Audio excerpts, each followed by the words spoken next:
nagustuhan ni Iloilo Representative Janet Garin na minsan naging Health Secretary. This is a budget briefing. Hindi po pwede na meron tayong drama na pinapalabas natin na lahat ng programa ng kalusugan ay tinapyasan and making the administration look back where in fact it is not true. Wow ah. Hoy, yung mga namatay sa dingback siya. Nakakatulog ka pa ba namang mahimbing? Andain yung tinurukan ng bakuna, nangamatay yung mga bata. Tapos, nagagalit ka na sinisita kasi totoo naman na tinapyasan nyo eh.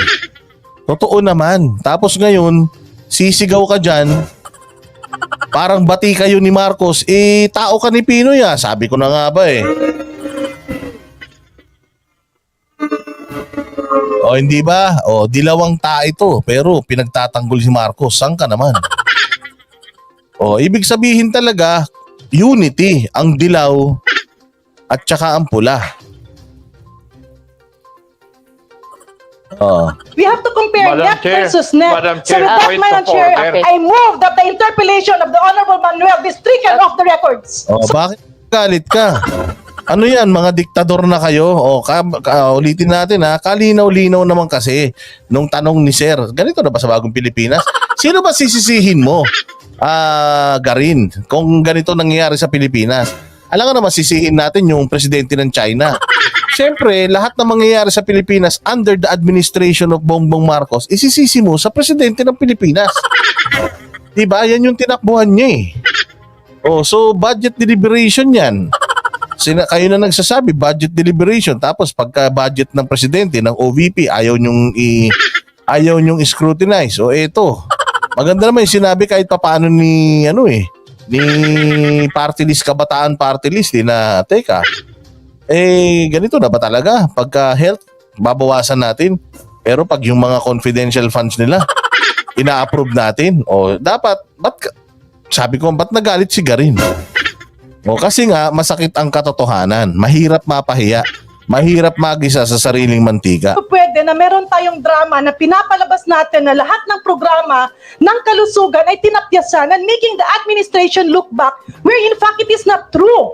We have to compare Madam net Chair, versus net. Madam So Chair, with that, point Madam of Chair, order. I move that the interpellation of the Honorable Manuel be stricken off the records. So Madam move, Madam Chair. Chair. Saglit na Di ba?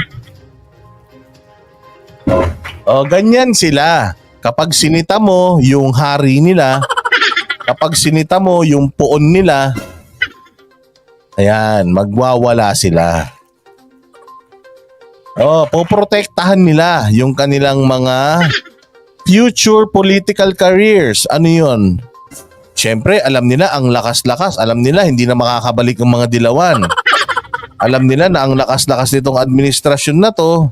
Tapos yung mga susunod na mga naka-line up na pwedeng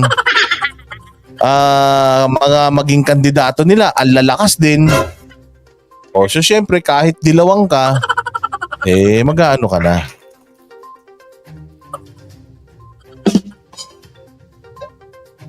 Halatang halata naman si Garin.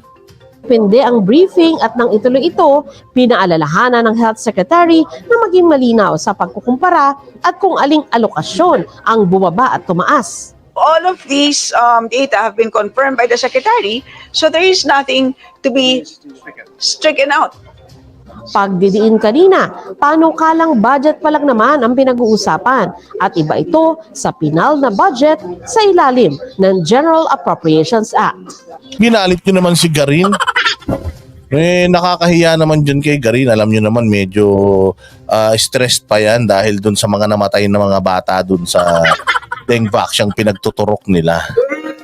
Grabe no, ayaw talaga nila na kino-correct mo sila. Ayaw talaga nila na medyo kino-question mo sila. Baka naman ngayon lang yan. Baka after ng 2025 elections, baka lahat kayo magbaliktaran ha. Baka lahat kayo magransararan ha.